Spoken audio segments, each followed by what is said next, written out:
At some point over the last few years, investing stopped feeling like analysis and started feeling like watching a game of Wheel of Fortune. And honestly, it's been pretty entertaining, because it's hard not to smile when someone on Reddit turns a weekly options trade into a 2,000% gain, and then immediately posts a screenshot like they've just unlocked the capitalism speedrun.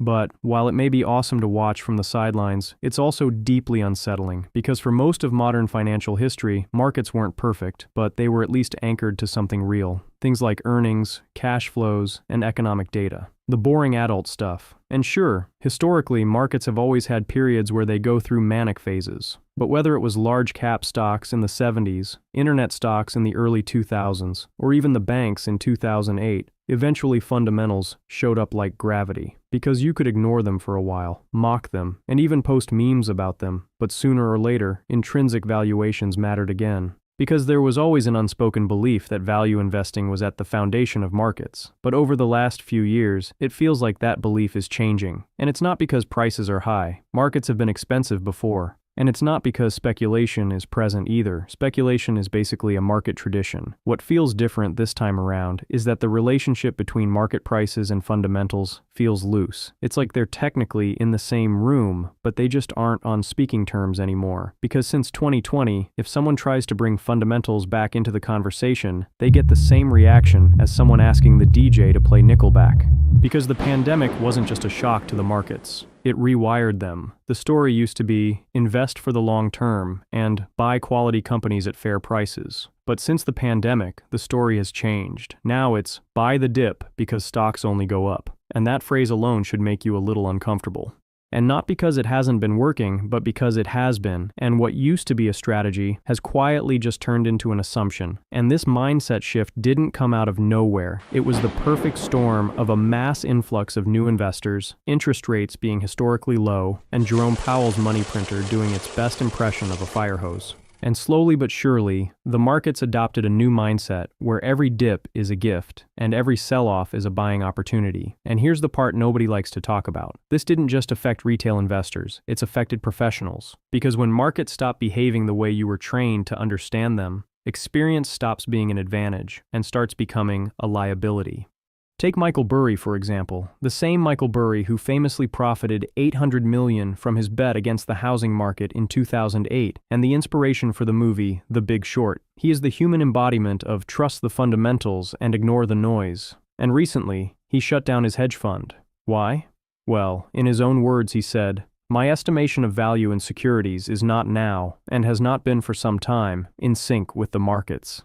Which really is just him saying, the market has stopped pricing assets based on fundamentals. And you can see it across the board, from gold to real estate to equities to crypto. And if the market can stay irrational longer than you can stay solvent, then value investing stops being a viable strategy in markets. So if someone who built their entire fortune on trusting fundamentals is wondering whether gravity still applies to markets, it forces a deeper question. If fundamentals aren't driving prices anymore, then what is? And this is where behavioral finance enters the story. Because while traditional finance assumes markets are efficient and rational, behavioral finance starts from a very different assumption. It assumes markets are human. It assumes that things like human psychology, emotions, and psychological biases drive market behaviors. Which may sound obvious, but for most of modern financial history, this was an unpopular concept. Because psychologists Daniel Kahneman and Amos Tversky pioneered this field back in the late 1970s. They showed that humans don't evaluate risk objectively, that we fear losses more than we value gains, that we anchor to narratives, and that we instinctively follow crowds. But despite the evidence backing these ideas, behavioral finance still spent decades living on the fringes of investing. Traditional investors just treated it as a way to explain anomalies in the markets, things like why bubbles formed and why panic happens. Investors assumed markets were efficient and just sometimes had the occasional emotional hiccup. But after 2020, something changed. The question shifted from what is this company's intrinsic value to how will people react to this news? Because when narratives matter more than balance sheets, momentum overpowers valuations, and prices move without fundamentals catching up, there is something deeper going on, and investors were forced to adapt. Because behavioral finance stopped being used to just explain edge cases and started being used as the operating system everything else runs on. But before I jump into how social media has quietly poured fuel on this fire, there's something else I need to tell you about. Which brings us to the sponsor of today's video, Aura. Because here's something that should make you uncomfortable. Right now, there are data brokers making billions of dollars by selling personal information online. They create detailed reports that include your name, your contact information, your address, and even who your relatives are. If they can collect it, they can sell it. And the scariest part? They don't really care who buys it. Scammers, spammers, or stalkers. If someone's willing to pay, your personal data is just another product on the shelf, and that's where Aura comes in. Aura helps protect your privacy by identifying data brokers that are selling your personal information and then automatically removing your info from those sites and keeping it off. And Aura is built to cover the full range of modern digital safety. With Aura, you get alerts if your personal info shows up on the dark web, real-time fraud alerts for your credit and bank accounts, a secure VPN, and access to 24/7 US-based fraud support experts who are ready to help if something goes wrong. And if it does, Aura includes up to $5 million in identity theft insurance protection. If you're interested in checking out Aura, you can try it for free for 14 days at aura.com/casualfinance. Thank you to Aura for sponsoring this video.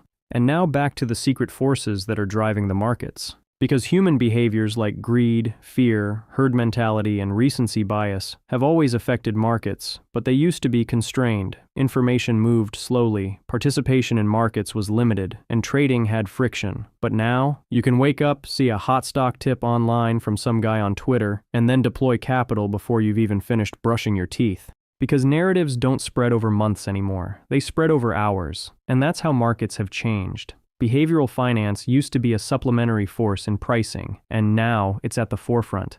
Because social media and the internet has collapsed the distance between information and reaction. So when enough people agree on the same story, prices move, and often with little to no regard for fundamentals. And because of this, institutions have been forced to adapt as well. Instead of just modeling traditional inputs like cash flows, discount rates, and trading multiples, they're now incorporating online narratives and sentiment analysis. And it's not because they just love scraping the dark corners of Reddit at 2 a.m. But since 2020, these variables have done a better job explaining short to medium-term price action better than traditional metrics. And that's how we got to where we are today. And the reason I made this video was with the intention to answer one question. Is this just a fad, or is this a structural shift in markets? And the more time I spent digging into this question, the more I came to the conclusion that it's just too early to tell, and that's because there's a good argument for both sides. Because even after 5 straight years of behavioral finance being the driving force behind market behaviors, history tends to tell us this is still just a phase. Because markets have always gone through periods like this, where psychology takes over, narratives overpower numbers, and prices drift far away from fundamentals, but eventually, gravity shows up. And if that's the case with what's happening right now, we're just living through a good old-fashioned bubble, and things will make sense again sooner or later. But the other possibility is hard to ignore. The disappearance of friction, the rise of social media, and the mass influx of new investors may have structurally changed the markets. And if that's true, then this isn't just a bubble we're seeing, it's a new regime, one where markets don't just price cash flows, they price attention. So the real question isn't whether markets feel strange, they do. The real question is if whether this strangeness is temporary or whether we're seeing an investment landscape that's fundamentally changed, and I'm curious to hear where you land. Do you think this is just another bubble driven by familiar psychology and emotions, or do you think this is a permanent shift in how markets work? Drop your take in the comments, and I'll be reading through them. And maybe that's the final irony in it all. Maybe debating whether this is a bubble or not might be a part of the same psychology that's driving it.